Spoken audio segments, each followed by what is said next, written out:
Boa noite, queridos. A graça e a paz, amém? Quando o cara vai chegando na idade, ele começa a trocar nomes. Só espero que ele não troque nomes na hora de... Ainda bem que não é ele que faz a lista da salvação, né? Obrigado, irmã. Diaconisa Ellen.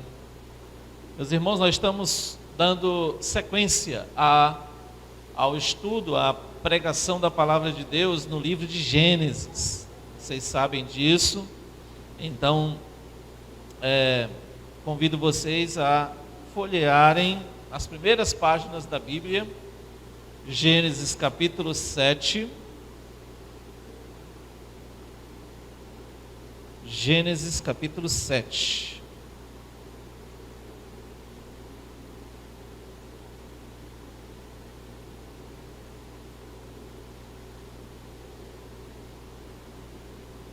Vamos ler do 17 ao 24. Tá? Vamos terminar hoje o capítulo 7, com a graça de Deus.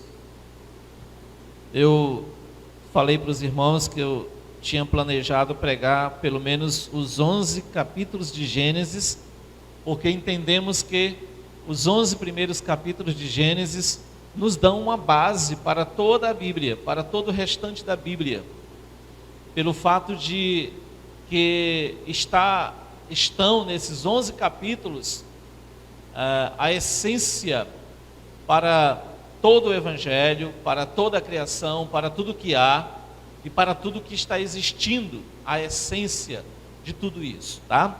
Se você for olhar para a família, está a base da família em Gênesis. Macho e fêmea que se reproduzem e criam filhos, assim sucessivamente. Se você for ver a criação, a natureza, os animais, os homens, tudo isso originaram-se em Gênesis. Também as construções, a arquitetura, a geografia, a história se baseia tudo em Gênesis. E se você olhar bem nos primeiros 11 capítulos. E aqui nós falaremos sobre um dos acontecimentos mais estrondosos de toda a história da humanidade. História essa que não pode ser contestada, porque ela é evidenciada em todos os grandes meios de pesquisa, seja na arqueologia, seja na história, seja na geografia, na geologia. Você observa e constata a existência do dilúvio. Ok? Então vamos lá, vamos ler versículos 17 em diante. Durou o dilúvio 40 dias sobre a terra. Cresceram as águas e levantaram a arca de sobre a terra. Predominaram as águas e cresceram sobremodo na terra. A arca, porém, vogava sobre as águas. Prevaleceram as águas excessivamente sobre a terra, e cobriram todos os altos montes que havia debaixo do céu. 15 côvados acima deles prevaleceram as águas, e os montes foram cobertos. Pereceu toda a carne que se movia sobre a terra, tanto de ave como de animais domésticos e animais selváticos, e de todos os enxames de criaturas que povoam a terra, e todo homem. Tudo o que tinha fôlego de vida em suas narinas, tudo o que havia em terra seca, morreu. Assim foram exterminados todos os seres que havia sobre a face da terra, o homem e o animal, os répteis e as aves dos céus foram extintos da terra. Ficou somente Noé e os que com ele estavam na arca. E as águas durante 150 dias predominaram sobre a terra. Deus e Pai, nós rogamos a tua bênção. Se não for a iluminação do teu Santo Espírito, como entenderemos a tua palavra? Se o Senhor não nos explicar, se o Senhor não tiver misericórdia de nós, como sairemos daqui hoje? Como sairemos da tua presença diante da tua palavra, se o Senhor não trouxer entendimento às nossas mentes e calor aos nossos corações? Aviva-nos, ó Deus, e faça-nos experimentar as verdades da tua palavra, e possamos, ó Deus, praticá-la e vivenciá-la como o Senhor quer. Nós te rogamos estas bênçãos, em nome de Jesus Cristo. Amém, Senhor. Amém. O dilúvio, nos capítulos 1 e 2, vemos Deus falando e as coisas sendo criadas. Nesses 2 primeiros capítulos, vemos Deus falar, e apenas com o poder da sua palavra, as coisas passaram a existir. No capítulo 3, no entanto, nós vemos a serpente falar, e as coisas criadas sendo corrompidas pelo pecado da desobediência. Nos capítulos 4 e 5, nós vemos a descendência de Adão e Eva surgindo. Caim e Abel, os primeiros deles relatados, já com conflitos. No capítulo 6, nós vemos o pecado que veio através da mistura dos descendentes de Caim e do filho bom de Adão, eles se misturando, e então o pecado se multiplicando na face da terra, a ponto de Deus decidir que iria destruir todos os moradores dela. No capítulo 7, nós vemos Noé e sua família, então, entrando na arca que Deus mandou construir. Por 120 anos, eles construíram, e no capítulo 7 nós vemos o início deles, a entrada deles nesta arca. A arca que iria salvá-los, que iria protegê-los da morte que as inundações trariam, que o dilúvio traria. Agora, neste final do capítulo 7, nós vemos o dilúvio em si mesmo. Aqui nós aprendemos 3 verdades sobre o dilúvio. A primeira verdade fala da extensão do dilúvio. Até onde o dilúvio chegou? O que o dilúvio alcançou? Em segundo lugar, nós vemos a extinção no dilúvio. A extinção de toda a raça humana. Mas, em terceiro lugar, nós vemos a exceção no dilúvio. Existiu uma exceção daqueles que foram destruídos, que foram aniquilados. Que no caso, Noé e sua casa. E os animais que entraram com ele na arca. Vejamos mais detalhadamente cada um destes pontos. O primeiro deles fala da extensão do dilúvio. Os versículos 17 a 20, primeira divisão que nós podemos encontrar no texto aí, vai do versículo 17 ao 20. Durou o dilúvio 40 dias sobre a terra, cresceram as águas e levantaram a arca de sobre a terra. Também nós temos o versículo 24. E as águas durante 150 dias predominaram sobre a terra. Primeiro, nós vemos a extensão do tempo. A extensão do dilúvio quanto ao tempo. Veja que o autor bíblico nos diz que as chuvas do dilúvio duraram 40 dias, assim como ele havia prometido anteriormente. 40 dias de chuva direto, sem interrupção, águas torrenciais, uma chuva nunca vista antes na história da humanidade, chuvas pesadas, caindo água dia e noite, durou 40 dias. Você já experimentou uma chuva de 3 horas, uma chuva bem forte mesmo, que você fica com medo às vezes de ficar ali ou de ser levado pela enxurrada? Imagine uma chuva de 40 dias caindo sobre você. Nós vimos na mensagem passada que Deus fechou a arca. E quando ele fechou a arca, todas as pessoas que estavam de fora já começaram realmente a temer, porque a água já estava dando pelos joelhos, de repente já estava dando pelo pescoço e de repente já estava levando todo mundo. E não somente isto, mas também águas saíam da terra, porque houveram terremotos, e água saía do subsolo. Grandes estrondos de água vinham destruindo tudo que estava sobre o solo. Mas isso a chuva durou por 40 dias sobre a terra.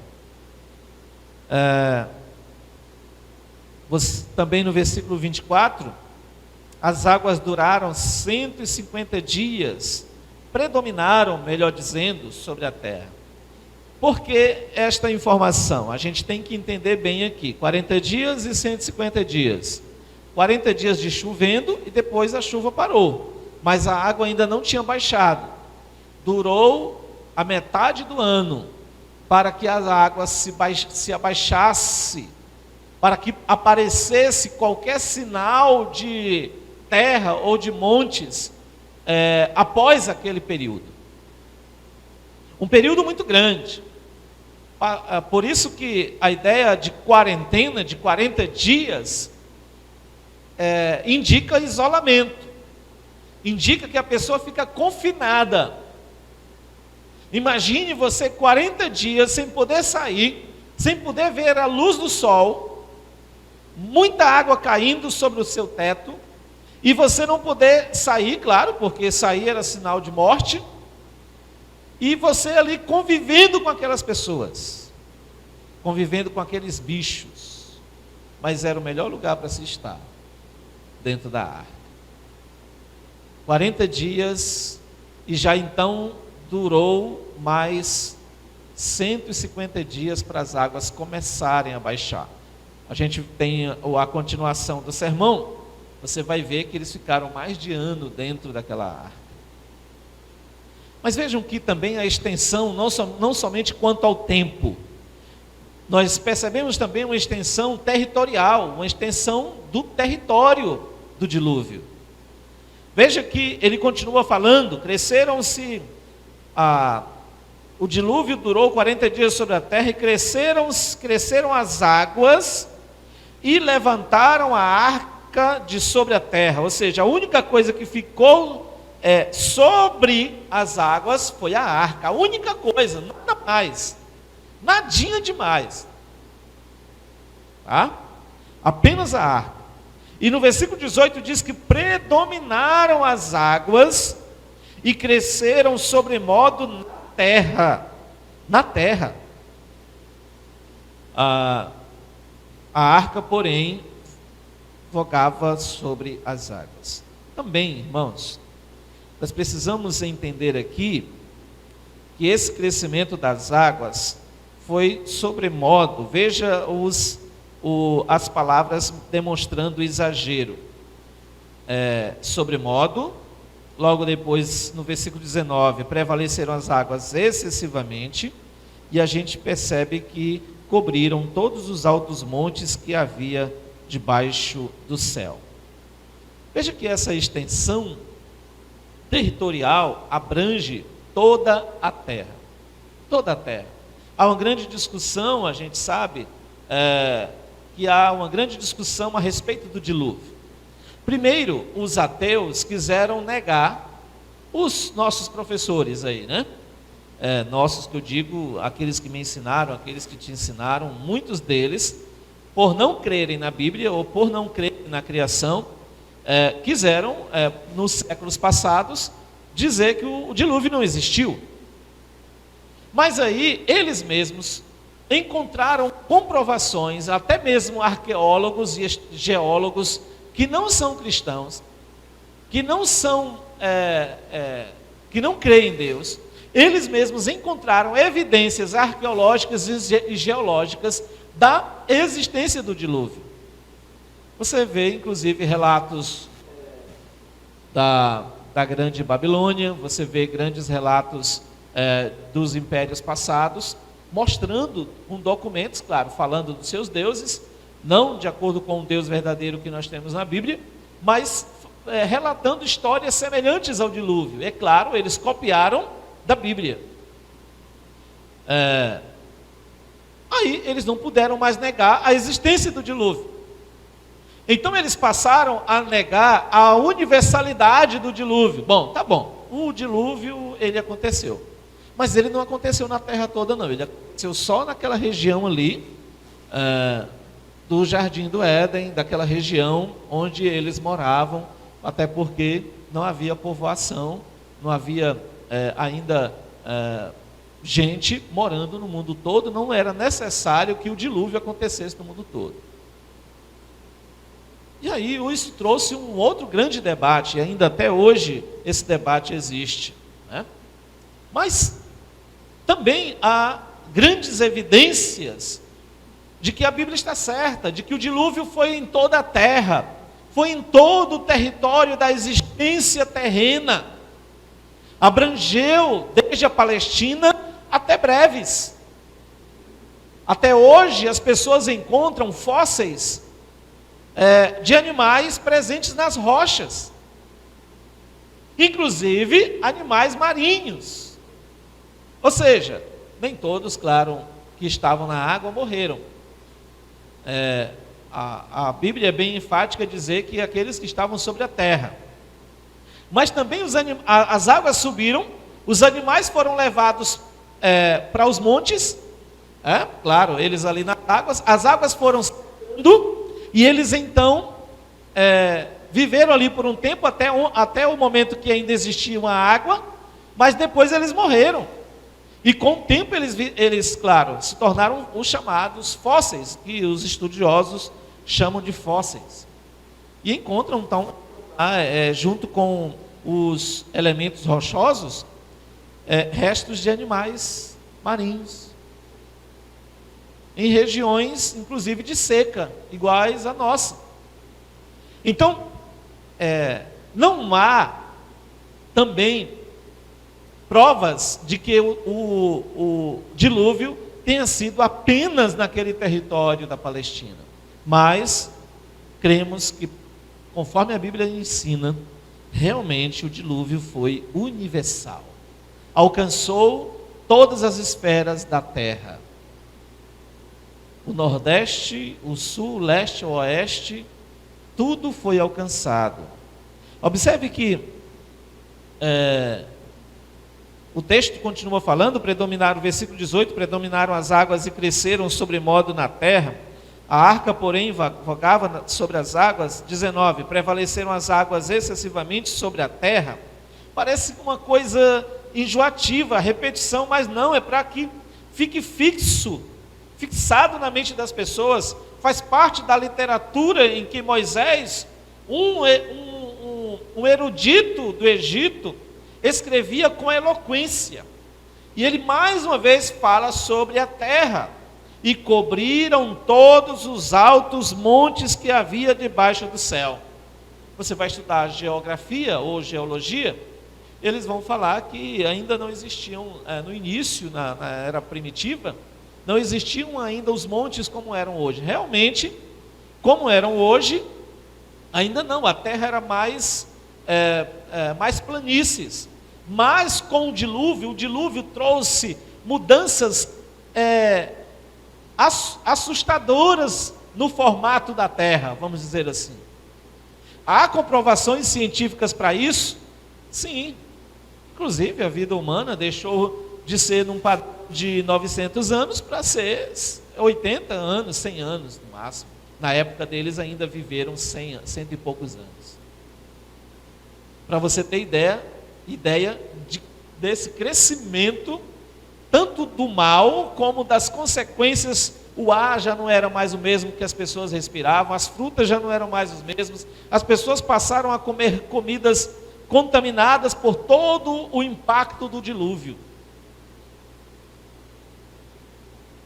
Mas nós vemos que isso é algo tão real, que o dilúvio é algo universal, que se torna incontestável, que foi um debate desde os tempos antigos. Inclusive Agostinho, ele chega a dizer, ele considerou os fósseis presentes nas rochas das montanhas como uma prova persuasiva do dilúvio. Ele também teorizou que a topografia plana anterior a esta inundação global ajudava a entender como o dilúvio submergiu o mundo inteiro.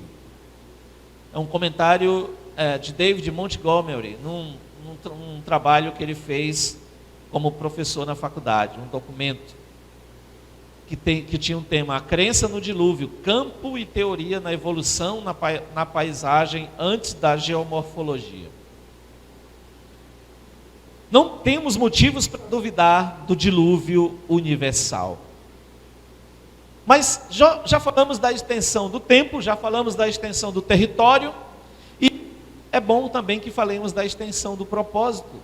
Qual o propósito do dilúvio? O dilúvio tinha um objetivo. O dilúvio tinha um propósito singular. Deus não mandou dilúvio simplesmente para mandar uma chuva aqui nesse pessoal, destruir todo mundo, foi isso? Claro, a destruição está dentro do propósito, mas não é somente isto. Tem um propósito maior. Veja, se você lembra das mensagens anteriores, nós falamos que Deus decidiu destruir a terra e o destruiria com um dilúvio, com águas torrenciais vindo sobre a terra para matar toda a raça humana, menos Noé e sua família, e também o restante da criação. Agora nós vemos nesses primeiros versículos isso se cumprindo. Isso se cumprindo. Observe bem que a palavra cresceram. Por que cresceram no versículo 17? No versículo 18, predominaram e cresceram novamente sobremodo. No versículo 19, prevaleceram excessivamente e cobriram os altos da terra. Porque essas palavras de avanço, ou seja, o dilúvio, a água parou nos 40 dias, mas parece que não, porque as águas estavam cada dia mais aumentando. E vejam só, o capítulo 6, volte uma página aí, se talvez a sua Bíblia nem seja preciso, mas uma página aí no capítulo 6 de Gênesis, o versículo 1. Como se foram multiplicando os homens na terra, e lhes nasceram filhas, tá? Multiplicando. Vejam só. Veja também no versículo 5. Viu o Senhor que a maldade do homem se havia multiplicado na terra, e que era continuamente mal todo desígnio, todo plano do seu coração. Volte lá agora para o capítulo 7, versículos 17 e 19. Fique com os olhos fixos aí. Mais uma vez repito, as palavras cresceram no versículo 17, cresceram no versículo 18 e cresceram, prevaleceram excessivamente no versículo 19. Ou seja, da mesma forma que o pecado crescia, também a punição a esse pecado crescia. Deus não deixa impune os nossos pecados. O dilúvio tem um propósito. Qual? Para fazer parar de crescer a iniquidade e o pecado na raça humana. Temos visto isso acontecer nos nossos dias? Temos. Cada dia mais o pecado tem se intensificado na raça humana. E como Deus resolverá isso? Nós veremos daqui a pouco. Basta-nos agora saber, irmãos, de que assim como o dilúvio, a ira de Deus também avança. Que dia terrível foi aquele? Que dia terrível também será o dia do juízo final. João 3,36 nos fala que a ira de Deus está sobre toda a raça humana. Nós gostamos, de João 3,30. Qual o versículo mais famoso da Bíblia? João 3,16, não é isso? Mas vejamos agora o 3,36. Por isso, quem crê no Filho tem a vida eterna. O que todavia se mantém rebelde contra o Filho, não verá a vida, mas sobre ele permanece a ira de Deus. A ira não vem, a ira já permanece, ela já está sobre o homem que não crê em Jesus, sobre a pessoa que não crê no Filho de Deus. Será que este é o seu caso? Será que esta é a sua situação? Você crê no Filho de Deus? Você sabia que a ira de Deus já está sobre você? Não, pastor, minha vida está bem demais. Tem dado tudo certo. O Covid não me matou. Tenho ganhado dinheiro. Estou cada vez mais bonito. As coisas estão às mil maravilhas para mim. Como que a ira de Deus pode estar sobre mim? As pessoas da época do dilúvio também se casavam, se davam em casamento, disse Jesus. As pessoas viviam como se tudo estivesse transcorrendo normalmente, na maior bênção. Mas, de repente, sobreveio tremenda destruição. E a arca que fora construída para salvar estava fechada. E eles não puderam mais entrar. E o que caiu sobre eles não foram só chuvas, mas a ira de Deus, que os consumiu, que os destruiu e que os mandou ao inferno. Será isto também que ocorrerá com aqueles que não fugirem da ira de Deus.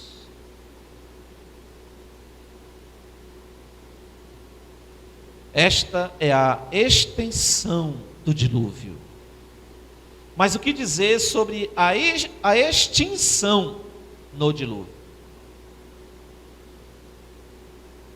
A extensão territorial, a extensão temporária e a extensão proposital. Mas agora a extinção fala de algo que foi extinto, que foi morto, que pereceu. Os versículos 21 a 23 de Gênesis 7. 21 a 23. Pereceu toda a carne. Carne aqui no sentido de pessoas, tá? E seres vivos, que se movia sobre a terra, tanto ave como de animais domésticos e animais selváticos, e de todos os enxames de criaturas que povoam a terra, e o mais temeroso, e todo homem. Homem aí de forma genérica, ou seja, que as mulheres comemoram, ficamos livres. Não, homem aí de forma genérica, homem e mulher, tá? Não há distinção de gênero nessa palavra aí. Toda a humanidade. Meu Deus, que catástrofe. A extinção foi algo mortal, em primeiro lugar. Por que mortal? 4 palavras destacam essa verdade aqui, de que o dilúvio trouxe uma extinção mortal. A palavra pereceu, no versículo 21. A palavra morreu no versículo 22. A palavra exterminados na primeira parte do versículo 23. E a palavra extintos na segunda parte do versículo 23. É muito forte isso, irmãos. São palavras diferentes para denotar a consequência do pecado na raça humana. Ou seja, Deus estava fazendo perecer, morrer, estava exterminando, estava extinguindo da face da terra todo ser vivo. Todo ser vivo. Essa extinção foi algo mortal. Não pode ser desconsiderada assim. Não pode ser levada como se fosse uma historinha qualquer. Não pode ser contada com hilaridades, com piadinhas. Não pode ser contada de qualquer forma. É uma história contada com dor no coração, com lágrimas nos olhos. Porque aqui, irmãos, nós percebemos a consequência do pecado da raça humana, que também esse pecado não foi extinto, ele ainda está impregnado em nós. E, consequentemente, os resultados desse pecado também destruirá pessoas, e tem destruído, e destruirá até o juízo final, por causa do pecado. Por causa do pecado. Palavras de morte, pereceu, morreu. Você lembra que quando a gente estava falando, antes da pandemia, nos primeiros capítulos, sobre a genealogia, de que fulano gerou ciclano, e viveu tantos anos e gerou filhos e depois morreu. Aí viveu tantos anos, gerou filhos e depois morreu. E cada um deles é relatado que cada um deles morreu. Nenhum ficou vivo para sempre. Nenhum ficou vivo para sempre. Embora os homens, as pessoas queiram ser imortais, mas não são. E veja que aqui ele retorna, o autor de Gênesis, ele retorna a falar, retorna a relatar que essas pessoas morreram, pereceram. Morreu todo ser vivo que estava na face da terra.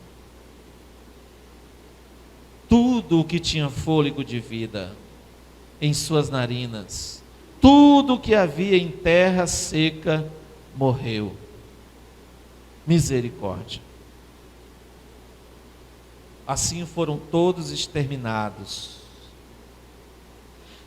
Você observou também que, além de essa extinção ser algo mortal, é também algo no âmbito geral. Nada escapou disso. Nada. Observe as palavras toda, todos, todo, tudo. Indica a total devastação sobre tudo e sobre todos aos quais Deus matou com o dilúvio. É muito forte, né? Deus matou. A gente gosta de ouvir de que Deus deu vida, Deus curou, Deus restabeleceu. E Deus faz isso, irmãos, Deus está fazendo isso hoje em dia. Mas também o nosso Deus é um Deus de ira consumidora, que está destruindo os pecadores, não somente o pecado, mas os pecadores. Aqueles que estavam vivendo uma vida dissoluta, como nos dias de Noé, Jesus disse. E se você observar bem em Gênesis, os amigos, a homossexualidade, o casamento distorcido, o casamento incestuoso e o casamento também com pessoas que não seguiam a Deus, era algo comum naquela época. Não queria ouvir o pastor Noé, não queria ouvir aquele velho antiquado, mas todas as coisas foram alcançadas pelo dilúvio. Foi algo geral, essa extinção foi geral. Observe aí, Versículo 21. Pereceu toda a carne que se movia sobre a terra, tanto de ave como de animais domésticos e animais selváticos, e de todos os enxames de criaturas que povoam a terra, e todo homem. Está repetindo muito aí, irmãos. E quando uma coisa repete muito, você tem que prestar atenção. Não ficou ninguém que escapasse disso. E aí no versículo 22, tudo, mais uma vez, para indicar a generalidade, tudo o que tinha fôlego de vida em suas narinas, tudo que havia em terra seca morreu. Versículo 23, assim foram exterminados todos os seres que havia sobre a face da terra. O homem, o animal, os répteis e as aves dos céus foram extintos da terra. Isso é assustador. Sabe por quê? Porque naquele dia, não vai ter como a gente ficar dando desculpas para Deus. Ah, Deus, eu não sou igual fulano, eu ia na igreja, eu fazia isso e isso de bom. Nada. A Bíblia diz que todos pecaram e destituídos estão da glória de Deus. E se você não fugir da ira de Deus para os braços de Cristo, você também estará nesses todos. Mas além de ser dessa extinção ter sido algo mortal e ter sido algo geral, também foi algo inicial, apenas o início. É apenas uma ponta do iceberg. O dilúvio foi apenas o início de um fim maior e mais catastrófico para os incrédulos. É apenas um prenúncio, um preâmbulo da grande história do juízo final de Deus. E quem diz, isso não sou eu, é Pedro. Abra lá, segunda epístola de Pedro, capítulo 3. Pedro fica perto de Apocalipse. Abre em Apocalipse e volta algumas páginas, aí acha João e depois Pedro, tá bom? Estou te ensinando os cacoetes de abrir uma Bíblia aí, né? Eu faço assim.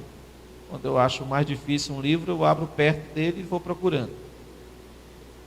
Segunda epístola de Pedro, capítulo 3, versículos 5 a 7. Pedro está falando sobre a volta do Senhor, sobre a volta de Jesus, ou seja, a volta de Jesus para resgatar aqueles que creem e confessam e vivem para Cristo, mas também para punir no juízo final todos os ímpios, aqueles que não creem em Jesus, que não confessam a Cristo como Senhor e Salvador de suas vidas. Veja, no versículo 5, muita atenção. Porque deliberadamente esquecem, ele está falando das pessoas que se esquecem da promessa de Deus de que ele vai voltar, tá? Esquecem que de longo tempo houve céus, bem como terra, a qual surgiu da água e através da água pela palavra de Deus. Ele está falando da criação, tá bom? A gente estudou isso no início de Gênesis, os 2 primeiros capítulos. Mas veja o versículo 6. Pela qual, ele está falando de quê? Da terra. Pela qual veio, através da água, né? Pela qual veio a perecer o mundo daquele tempo afogado em água. Pedro, ele está confirmando a existência do mundo todo sendo extinguido pela água. Mas o mais terrível, pastor, isso aí já aconteceu. Tá bom, eu acredito que aconteceu. Houve realmente um dilúvio no mundo todo. Tá bom, eu vou acreditar. Esse ímpio, piedoso é aquele que vive de acordo com esta palavra, que crê nessa palavra, crê em Cristo nessa palavra e vive para a glória de Deus de acordo com essa palavra. Mas aqueles que são ímpios, seja estando na igreja ou não, aqueles que são ímpios são aqueles que não seguem a Cristo, que não amam a Cristo, que não vivem em Cristo e que não confessam a Cristo e somente a Cristo.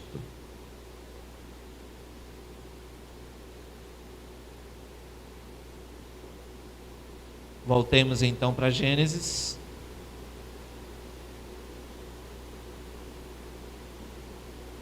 E saiba, meu querido amigo, meu querido irmão, por que esse texto de Pedro é algo pior do que o texto de Gênesis? Porque o texto de Gênesis primeiro já aconteceu, né? Apesar de ter sido uma catástrofe universal, mundial.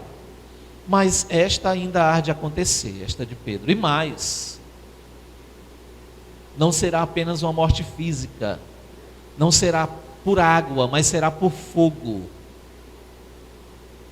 E não será só uma morte física, mas será uma morte eterna para aqueles que não entregaram suas vidas a Jesus. Qual o pior tipo de morte? Por água ou por fogo? Uma vez um colega meu falou assim: eu sou crente, eu não quero morrer de uma morte triste, não. Aí o outro foi e falou: mas rapaz, o homem mais crente que viveu no mundo, que foi Jesus, morreu numa cruz, um madeiro, lugar de maldito. Tu quer ser melhor do que Jesus? Qual a pior morte que você pode imaginar? Afogado ou queimado? Pastor, o senhor me trouxe aqui para me fazer pensar em morte. Melhor eu ir assistir o Fantástico e o Jornal Nacional, que é só tragédia. Mas sabe que às vezes a gente tem que pensar nessas coisas para poder a nossa vida aqui ela valer a pena, e também a nossa vida depois da morte também valer. Claro que a cosmovisão dos telejornais é outra, a gente sabe disso. É uma ideologia política marxista.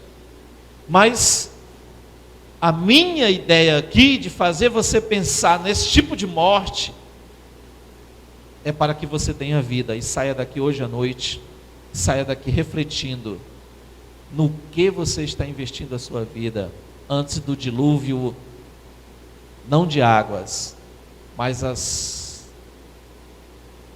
torrentes de fogo que virão sobre o mundo naquele grande dia.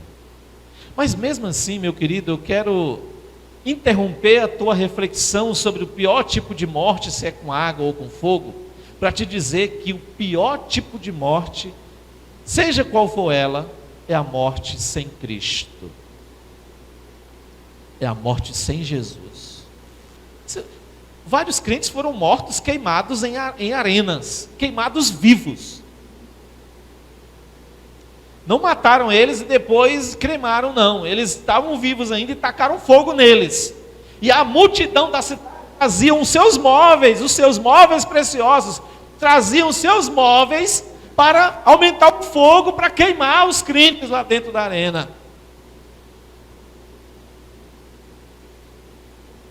Então, crente fiel pode morrer com fogo, sim. Não o fogo do juízo, no dia do juízo. Pode morrer afogado, sim.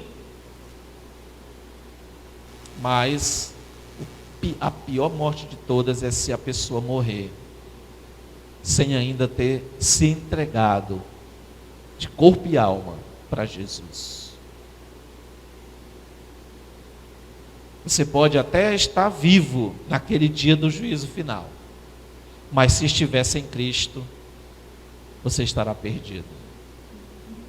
No dia do juízo final, Jesus está voltando. Você superou pandemia, você superou gripe, não sei de quê, você superou bandidos assaltando, dando tiro lá na sua rua, no seu bairro, você superou violência, você superou enfermidades, você superou perseguição, você superou um monte de coisa. Você chegou naquele dia, no dia do juízo final, você está vivo, todo arranhado, sangrando, você está vivo. Mas se você estiver vivo e sem Jesus, vai ser a coisa mais terrível para a sua vida. Por isso, você deve buscá-lo hoje. Venha a Cristo hoje. E a terceira lição que nós queremos destacar, além de dizer que o dilúvio teve uma extensão, que dilúvio causou uma extinção, devo dizer também que no dilúvio houve uma exceção. Graças a Deus por isso. Houve uma exceção. Apenas o final do versículo 23. O finalzinho lá. Ele começa assim, para você se localizar. Assim foram exterminados todos os seres que havia sobre a face da terra, o homem e o animal, os répteis e as aves dos céus foram extintos da terra. Agora a parte que eu quero destacar. Ficou somente Noé e os que com ele estavam na arca. No meio de tanta notícia ruim,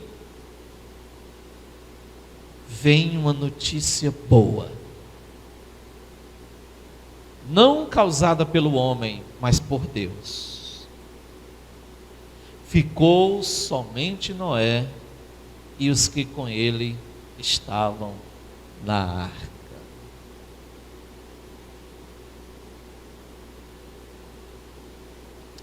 Todos são alcançados pela ira de Deus, com exceção de, graças a Deus pela exceção, com exceção dos que são poupados em primeiro lugar.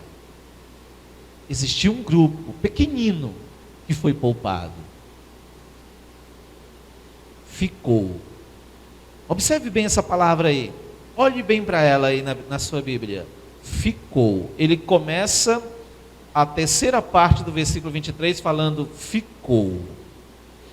Essa palavra no hebraico indica preservou, poupou, ou seja, não matou, não extinguiu, não destruiu essas pessoas, esses seres vivos. Ficou indica tudo isso, porque ficou, parece que, não, ficou, mas indica a preservação de Deus, a salvação de Deus. Mas parece que realmente o autor quer fazer um contraste entre todos que foram mortos e ficou somente,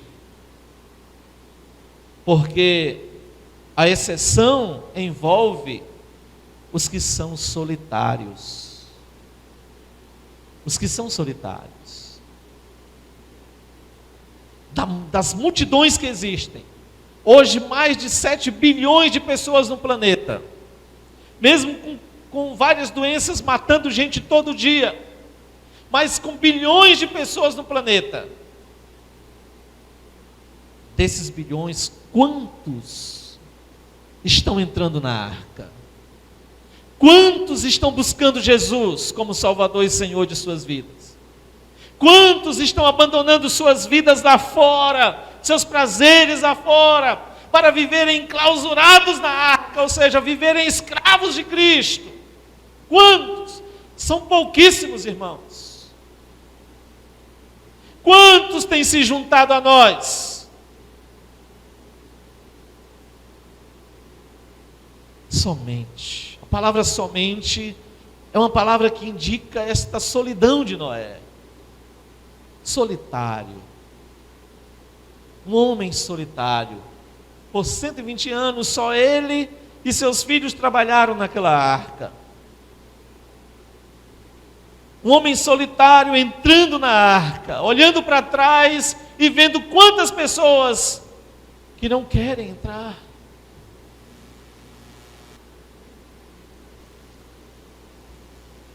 O Novo Testamento diz que ele era um pregoeiro da justiça. Então ele pregava, ele poderia estar na porta da arca. Entrem enquanto é tempo.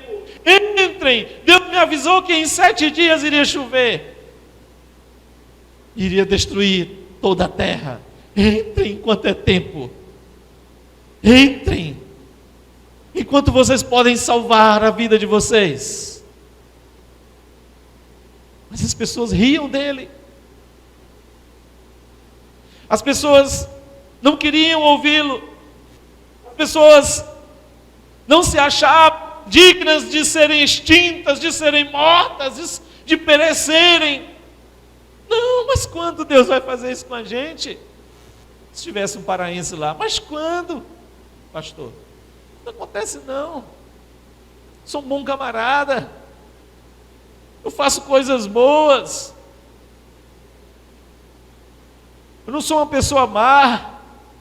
Por que Deus faria isso comigo? Nesta exceção, nós vemos Deus cumprir exceção com pessoas solitárias. Sabe por quê, irmãos? Quando eu me converti, eu tive que deixar meu pai, eu tive que deixar minha mãe, eu tive que deixar minha namorada, que era Elisângela já, né? Eu me converti depois de um tempo que ela veio. Eu tive que deixar meus irmãos, tive que deixar minhas irmãs, tive que deixar meus sobrinhos, tive que deixar meus tios, tive que deixar meus amigos para trás.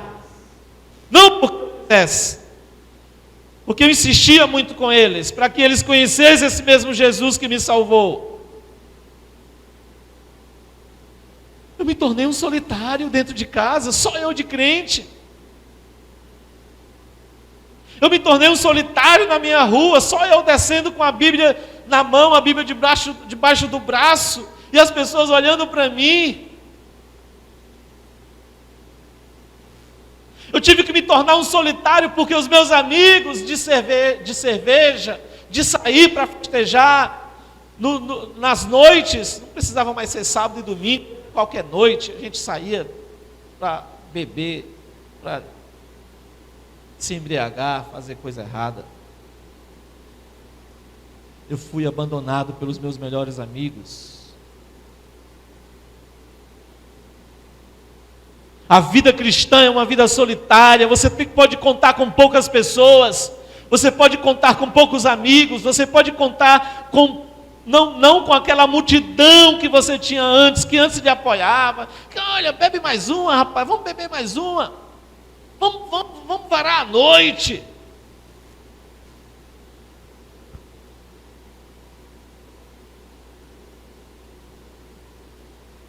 É verdade que nós temos um bom número aqui de pessoas. É verdade que o número de crentes tem aumentado suficientemente. É verdade que nós temos amigos que nos convidam para crer em Cristo e que também nos ajudam na caminhada cristã, a santificação, a vencer os obstáculos, a vencer as tentações. É verdade que nós temos pessoas assim na igreja ou nas igrejas. Mas comparando com a vasta multidão que está perdida e que me leva junto com a enxurrada dos dilúvios, é um número pequenino. É um número pequenino. A arca é um lugar solitário. Mas entre nela, porque é o melhor lugar para você estar.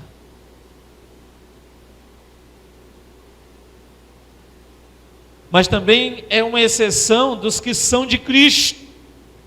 Veja que o texto fala assim: e os que com ele estavam na arca. O nome de Noé é mencionado, não é mencionado o nome da mulher de Noé.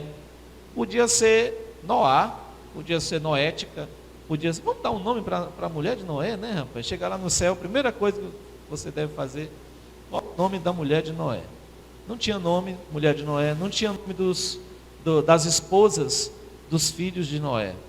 E aqui nesse texto, ele nem menciona o nome dos filhos de Noé, que são mencionados anteriormente e posteriormente, mas aqui ele não menciona. Ele menciona aí todos os que com ele estavam na arca, inclusive os animais. Só estes, a exceção foi para os que estavam na arca. A única coisa que estava sobre as águas, todas as outras coisas estavam sob as águas.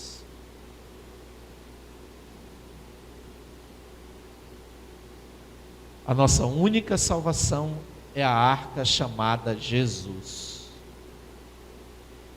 A nossa única saída, a nossa única exceção é Jesus. ele está sobre o juízo de Deus.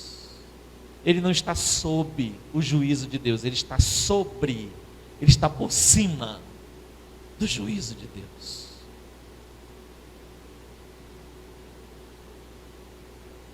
Charles Haddon Spurgeon, um dos maiores pregadores do século XIX, lá em Londres, ele disse assim: o nosso senso de necessidade de Cristo e nossa busca por Cristo são provas infalíveis de que Cristo morreu por nós. Talvez você sinta essa necessidade de Cristo, talvez você sinta essa necessidade de fugir das águas do dilúvio, das águas da ira de Deus. Isso já é uma prova de que Cristo morreu por você, de que Cristo tem o plano de completar a boa obra, de que Ele começa te elegendo antes dos tempos eternos, e Ele termina te levando para a glória eterna. Spurgeon continua dizendo: você está quase submergido pelas turbulentas águas da aflição? Então eleve a sua alma ao Salvador, descanse na confiança de que Ele não deixará perecer. Quando você não pode fazer nada, o Senhor Jesus pode fazer tudo. Você que já é salvo por Cristo Jesus, tem sido afligido pelas águas turbulentas da vida? Creia que se você está com o Salvador Jesus, Ele não permitirá que você pereça, mas estará com você até você sair da arca para colocar o seu pé em lugar seguro. Este mundo não é seguro, mas os céus, sim. Jesus, Ele é o caminho que nos leva até o Pai, até os céus. Ele é o caminho, a verdade e a vida. Ninguém vem a Deus e aos céus se não for por Ele. Você está em Cristo? Você vive em Cristo? Se não, faça isso agora mesmo. Para concluirmos, algumas considerações finais.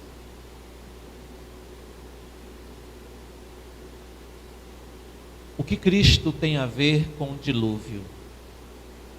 Tudo. Quando as pessoas estão debaixo da água, elas saem da água, representa tanto o batismo. Pedro vai falar isso, depois a gente vai trazer um texto falando disso. Pedro vai falar que o dilúvio representa esse batismo, ou seja, a morte e a ressurreição, o retorno à vida, e é Cristo que pode te dar isso. Porque, em segundo lugar, nós percebemos claramente que todos pecaram. Ninguém pode escapar, a não ser que recorra a Cristo Jesus. Você está se afogando? Você está se afogando nos dilúvios da ira de Deus? Clame, agora mesmo, e Ele te salvará. Feche seus olhos, vamos orar.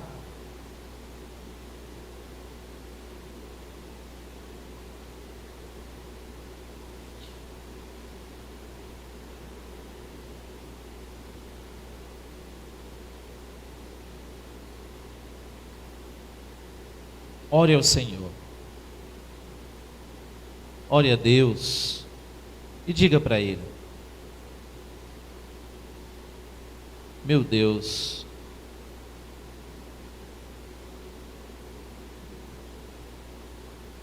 que história terrível esta do dilúvio, mas coisas maiores essa história nos ensina. Nós não sabemos, ó Deus, como exatamente será, mas nós sabemos, ó Deus, que será terrível se nós não estivermos em Ti, se nós não estivermos seguros em Cristo. Talvez você possa fazer essa oração. Talvez você esteja duvidoso da sua fé. Talvez você percebeu hoje o quanto você precisa desse Cristo e da comunhão com esse Cristo que te salva do dilúvio da ira de Deus. Talvez você queira confessar esse Jesus publicamente, algo que você já tenha feito, talvez no seu quarto, talvez no primeiro tópico da mensagem, nem precisou os outros 2 tópicos, talvez na música que foi cantada, que nos impulsionava a exaltar, a engrandecer o nome de Deus. Não sei, mas talvez você queira manifestar isso, manifestar essa sua necessidade de Cristo na sua vida. E se você deseja, eu quero orar por você. Se você deseja fazer isso, fique em pé. Aí onde você está mesmo, eu estarei orando por você. A igreja estará orando por você. Talvez você queira. Talvez você não saiba o que vai acontecer muito bem, mas talvez você queira ser mais um desses solitários. Mais um destes que muitos não podem até não apoiar essa sua busca por Deus. Talvez vão lhe chamar de puritano, talvez vão lhe chamar de crentinho ou crentinha que só quer viver na igreja. Talvez quando você se consagra a Deus, você se dedica a Deus, muitos vão lhe criticar. Eles vão zombar de você. Mas naquele grande dia, meus irmãos, meus amigos, naquele grande dia, que será um dia terrível para os ímpios, mas um dia maravilhoso para os que estão em Cristo Jesus. Aquele dia, oh Deus, aquele dia. Faça-nos contemplar, oh Deus, aquele dia, como que estando nós em Cristo Jesus, sendo salvos, resgatados de uma vez por todas, enquanto o fogo consumirá todos os ímpios, os anjos do Senhor levantarão todos os salvos. Que grande dia, Senhor, que grande dia. Não será uma destruição diluviana, será uma destruição aquecida pelo fogo. Pedro diz que as rochas derreterão, a terra se desfará abrasada. Mas Deus, ao mesmo tempo, os salvos estarão sendo levantados, erguidos para o encontro triunfal com o Salvador. Aquele dia.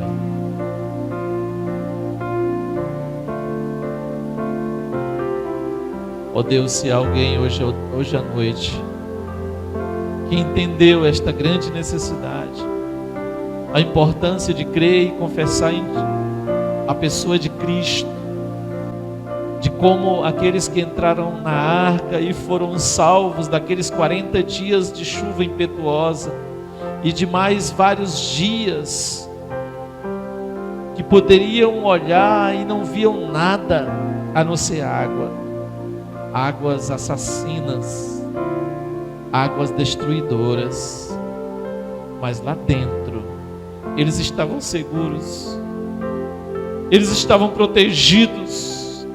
Lá não havia morte, Lá não havia dor, lá não havia lágrimas, lá não havia angústia e aflição, desespero. Lá havia vida e vida abundante, que é o que nós temos em Cristo Jesus. Ó Deus, se há alguém que tu queiras revelar estas verdades hoje à noite, ó Deus, completa esta obra. Nós te rogamos, nós te pedimos, ó Deus, porque só tu podes fazer isto. Nenhum desses argumentos fracos que eu usei aqui, nenhum desses tópicos e nenhum esboço, por mais elaborado que seja, é suficiente. Mas o teu Espírito pode, o Espírito vivificador, o Espírito que clareia a mente, o Espírito que dá nova vida, que faz nova criatura, que regenera e que dá entendimento e que nos traz convicção dos nossos pecados, da justiça e do juízo. Este Espírito pode. Então nós clamamos ao Espírito de Deus, faz isso na nossa vida, faz isso na vida dos nossos amigos que nos ouvem, que nos assistem, destes irmãos, ó Deus, que estão aqui, destas pessoas que estão aqui, que precisam, ó Deus, de Ti, e que carecem destas verdades penetrantes e verdadeiras, e autênticas e poderosas em suas vidas. Nós te clamamos, Deus, nós te rogamos que haja vida e edificação, em nome e para a glória daquele que nos salva, em nome de Jesus Cristo.